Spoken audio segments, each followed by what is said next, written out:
Selanjutnya nih pertanyaan, wah enak paling enak bagiannya satu sama ya. Saya waktu di Batam, Ustadz habis-habisan nanya saya nggak bisa berkelit. Sekarang Ustadz harus jawab ya, janji. Terima kasih.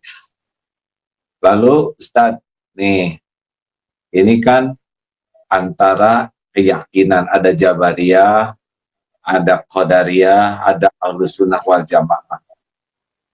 Sekarang ini bisa kelihatan nggak yang berpaham Jabariyah atau mereka semau-maunya saja pindah-pindah keyakinan ini? Yang selama ini mengaku Ahlus Sunnah, mulutnya berkata Ahlus Sunnah, justru sekarang bisa kelihatan dia Jabariyah. Artinya tidak ada, ya udah terserah aja lah, mau mati matilah. Kalau Ahlus Sunnah tidak begitu. Ahlus Sunnah, Allah kasih kita ikhtiar, Allah kasih kita al-kasbu, ada usaha. Kalau Qadariyah ekstrim, dia berkata tidak ada takdir. Tapi saya sampai hari ini masih ada ikhtiar usaha. Andai terjadi juga, disitulah kita baru bisa berkata, dari mulut kita berkata qadarullah, ini sudah takdir Allah SWT.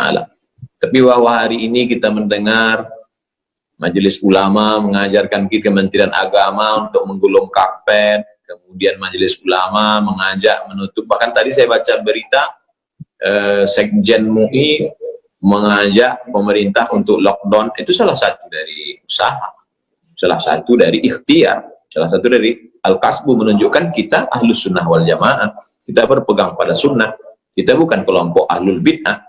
Ahlul Bid'ah waktu itu kan Jabariyah, Murji'ah, Qadariyah, Syiah, Mu'tazilah, keluar dari Ahlus Sunnah. Kita berpegang kepada sunnah Rasulullah SAW. Jadi jangan ragu-ragu untuk menyempurnakan ikhtiar, ihris ala ma yanfa'uk wasta'in billah wala ta'jaz. Itu saja, bersungguh-sungguh manfaat, jazakumullah khairan, minta tolonglah kepada Allah dan janganlah bersikap lemah. Iya. Ya kan gitu Ustaz? Ustaz sudah hafal dalilnya. Baik, nah sekarang Ustaz, kan situasi semakin berat begini nih. Kelihatannya kepatuhan umat kepada ulama itu ada poin tersendiri nggak Ustaz? Seperti sekarang ya, sebetulnya kan bagi yang sudah daerah merah begini, kalau tidak ke masjid sebetulnya tidak rugi sama sekali, niat sudah dapat pahala. Biasa ke masjid, kita tidak ke masjid karena uzur juga dapat pahala. Kemudian kita menjauh dari kemudaratan dapat pahala. Tidak mencelakakan orang lain dapat pahala. Patuh kepada ulama juga pahala. Jadi sebetulnya luar biasa dalam keadaan begini kalau kita betul-betul pakai hati dan kejernihan berpikir. Gimana menurut Ustaz bahwa ya kita ke majelis ulama tuh ada poin khusus tidak tuh? Kita beragama ini bukan ikut perasaan, tapi berdasarkan ilmu. Makanya la ilaha illallah di awal ayatnya fa'lam. Fa'lam. Itu kasihan. Fa'lam, berilmulah. Ada ilmunya. Fa'lam annahu la ilaha illallah.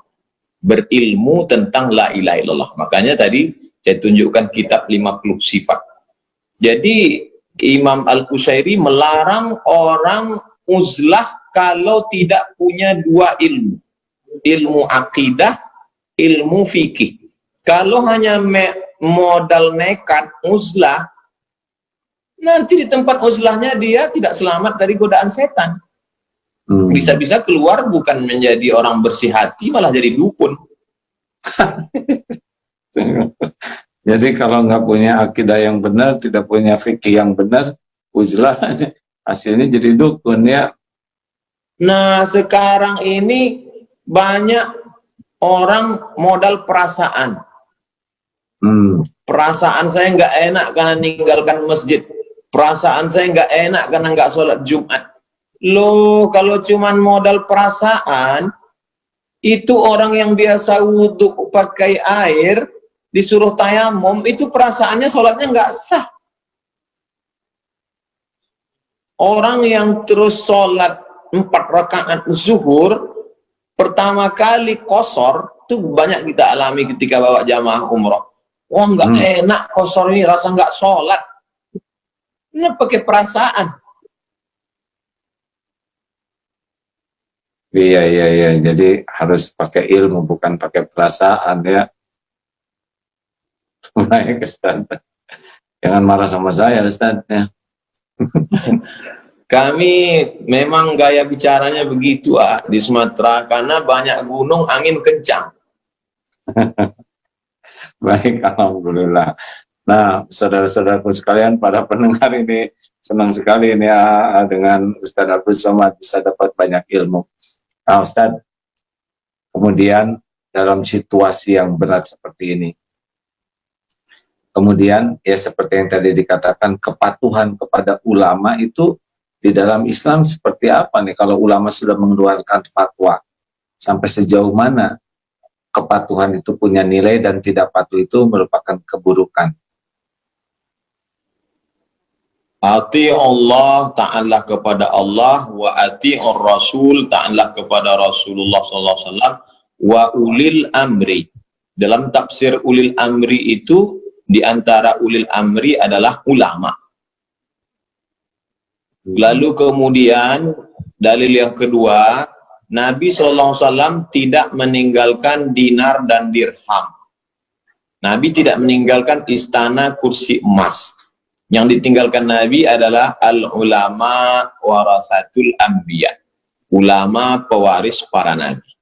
Jadi kalau seandainya kita hidup di zaman Nabi, kita ikut Nabi Musa, ikut zaman Nabi, ikut Nabi Isa, ikut zaman Nabi, Khatamul Anbiya, ikut Nabi Muhammad SAW. Sekarang Nabi sudah meninggal.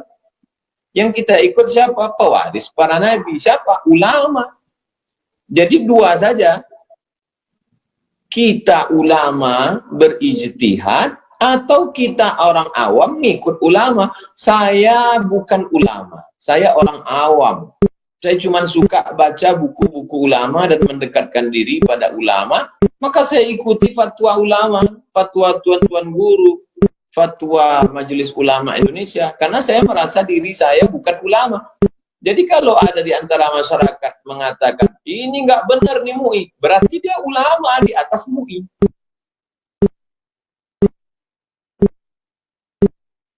Jadi wajib gitu ya, Ustaz, kalau memang fatwa itu sudah disampaikan, kita umat mematuhinya.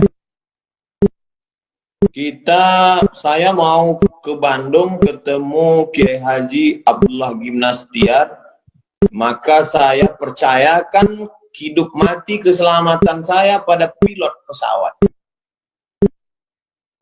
Pokoknya kata pilot, pakai seat belt, pakai. Tutup jendela dibuka, buka. Matikan handphone, matikan. Saya nggak ngeyel maju ke depan, saya tanya, kalau handphone saya hidup, kira-kira apanya yang rusak?